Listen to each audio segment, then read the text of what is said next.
talk about how can you disable this sign or know how you can do that on your over app. So all you have to do in the first, so you just go down, click on account down here. So then it's going to take you to this list here. It's going to show for you like this.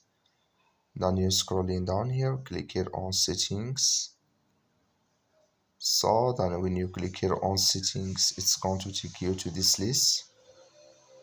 Scrolling down here, click here on communications here. So then it's going to take you to next step here. Just click here on push notifications.